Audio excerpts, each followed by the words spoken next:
Democrats didn't care about this until 5 minutes ago. They did nothing. Biden did nothing to do anything about this until they thought it could be used as a political weapon against Trump. There's no sincerity here. Yeah, but about they also Epstein or the victims. It's just politics. Hey everyone, so Scott Jennings appeared on CNN to discuss Hunter Biden's recent journey around the podcast circuit. Now, Jennings made some great points about the reaction to Hunter's comments on the Democrat versus Republican side, to which the other panelists had some objections. So let's get into it. Conspiracy theory, this isn't real, a distraction, what have you. And now Democrats are admitting the corruption that was going on in the Biden family. That's why there has to be more accountability. But Republicans investigated it and did not find anything that they could use. And they tried. I mean, they spent the entirety of 2019 we did and use 2020 it, but who's ever going to be held accountable trying to do for it? And they couldn't find anything. So you can make the rhetorical argument all you want. Well, you can make excuses for it all you want. There was no there. Well, and the point is, Joe Biden, not the president of the United States today. Yes, thankfully, as the woman at the end points out, Joe Biden is no longer the president of the United States.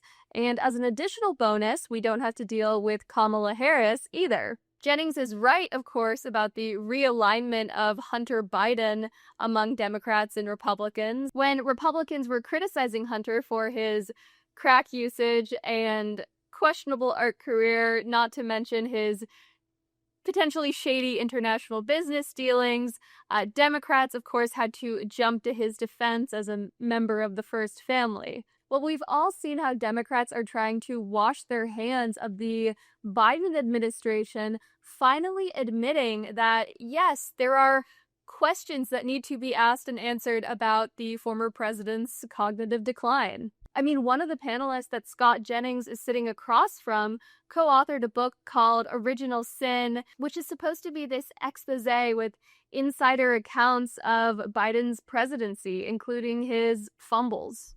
Now, Jake Tapper was the other co-author of that book, and he has received a lot of flack, and justifiably, I think, for apparently covering his eyes to obvious signs of Biden's slide into senility during the presidency. So Scott Jennings made a very similar point on that panel about how Democrats are responding to the unfolding Epstein saga. So let's go to that now. Democrats didn't care about this until 5 minutes ago. They did nothing.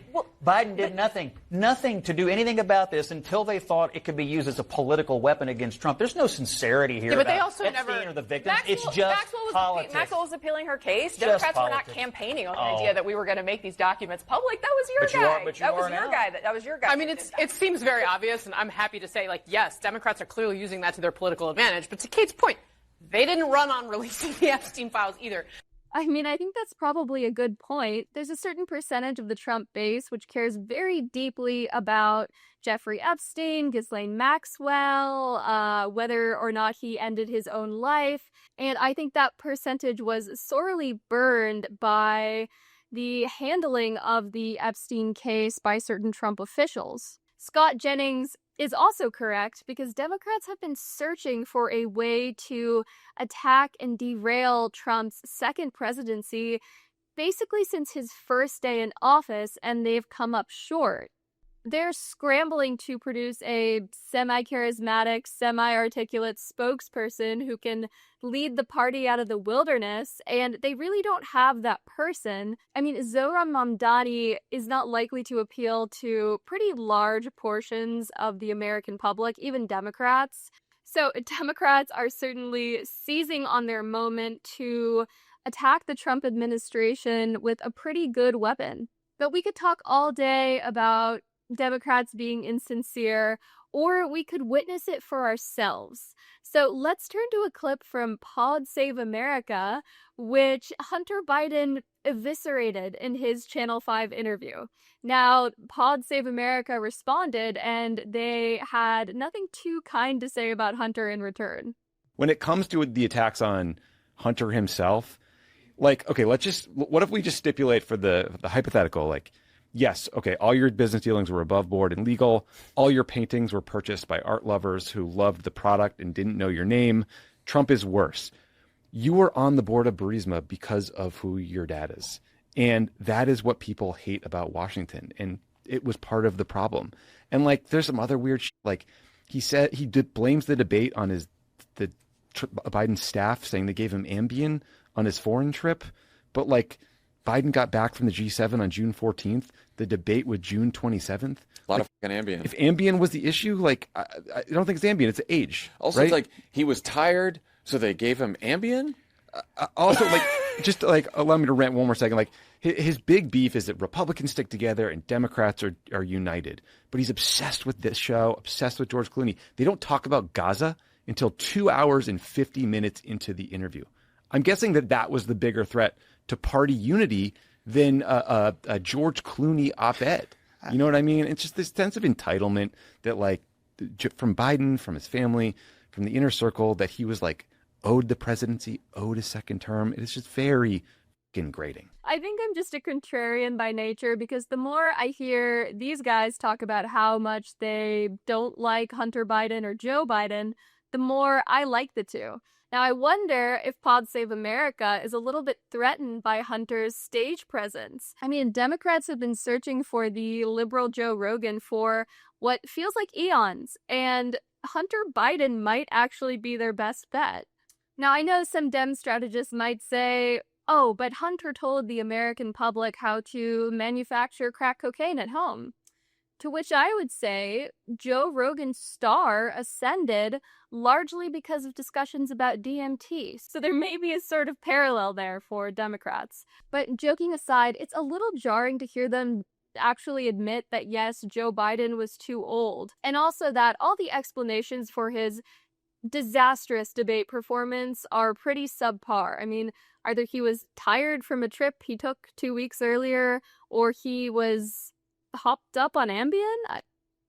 But let's continue. Yes, voters are saying that Joe Biden's age is his biggest liability. But don't worry, because Joe Biden's the closer. And when you see him campaign, he's going to put those worries to rest.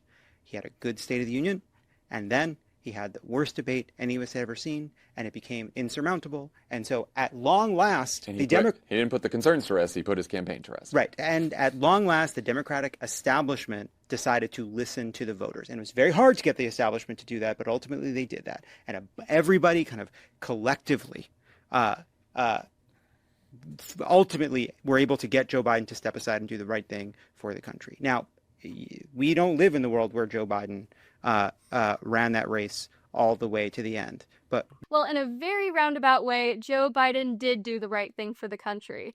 I'm not sure how he would have fared as a presidential candidate, probably pretty badly. But regardless, the passing of the baton to Kamala Harris gave Donald Trump a pretty clear path to victory. Now, I would probably quarrel with the contention that the Democrat establishment chose Kamala or retired Joe on the basis of the will of the people or something. It seems to me that there was more maneuvering going on behind the scenes. One thing we know is that Hunter Biden, throughout Joe Biden's presidency, was a terrible liability for him.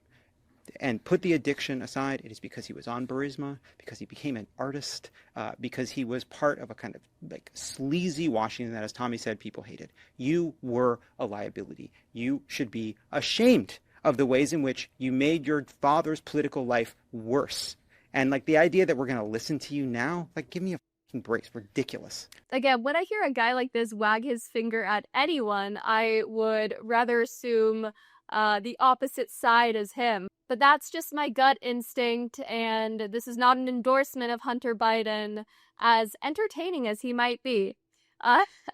In any case, what did you think of these clips? Let me know in the comments section below. Give this video a like, hit subscribe, and I'll see you in the next one.